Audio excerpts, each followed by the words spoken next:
الإثارة، أهلا وسهلا ومرحبا بكم لمتعة العالم في كلاسيكو إسبانيا أو حرب مدريد برشلونة. صراع الثقافات، معركة التاريخ، تاريخ يروي قصة رئيس كتالوني أعدم أمام أنصاره في الثلاثينات من قبل رجال فرانكو، رمز مدريد وحكمها المركزي. حكاية كره بين مدينتين سيطرت فيه الأولى مدريد على الثانية برشلونة، وأرادت خنقها ومنعها من الحفاظ على لغتها وثقافتها وتاريخها وهويتها الكتالونية. صراع ناديين على ألفريدو دي ستيفانو الذي أمضى للفريقين، وتدخلت الفيفا لتحسم المعركة للميرينجي. هي حرب البوينتي ايريو أو الجسر الجوي للاعبين ذهبوا للعدو ووصفوا بالخونة، شوستر، لاودروب، ريكي وفيجو وآخرين. الكلاسيكو أو أيضا كما يقال الديربي اسبانيول هو حكاية سوسيوس هنا في مدريد. إذا أصدقائي محبي الجزيرة الرياضية، كرة قدم الماتادور تلقيكم في ظلال الروعة والإثارة.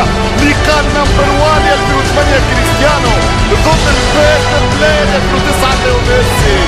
قصة نجاح، رواية عشق وجمهور، حدوث الرجال، سحر ملعبين البرنابيو والنيو كامب، أسطورة لاسمين ب 16 حرف، 7 حروف لبرشلونة و9 حروف في اسم ريال مدريد. الليلة المعركة رقم 160 لحرب لا تنتهي ولكرة وحقد يتواصل من سنين وتتوارثه الأجيال.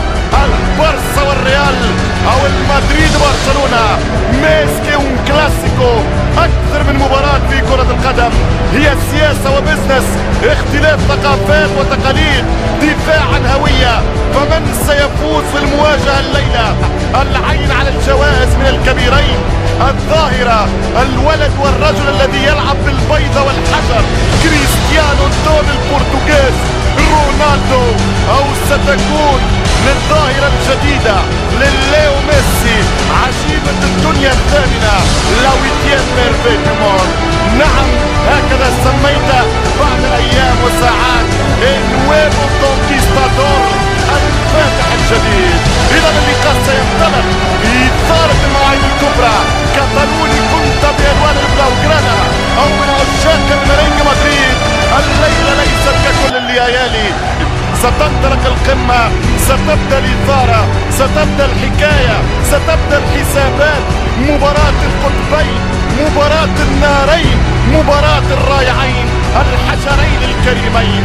بارسا ريال مدريد، أسطورة لن تنتهي يا كريستيانو. أنت وصلت لهذا الجيل يا ميسي، لكن سبقوكم أجيال.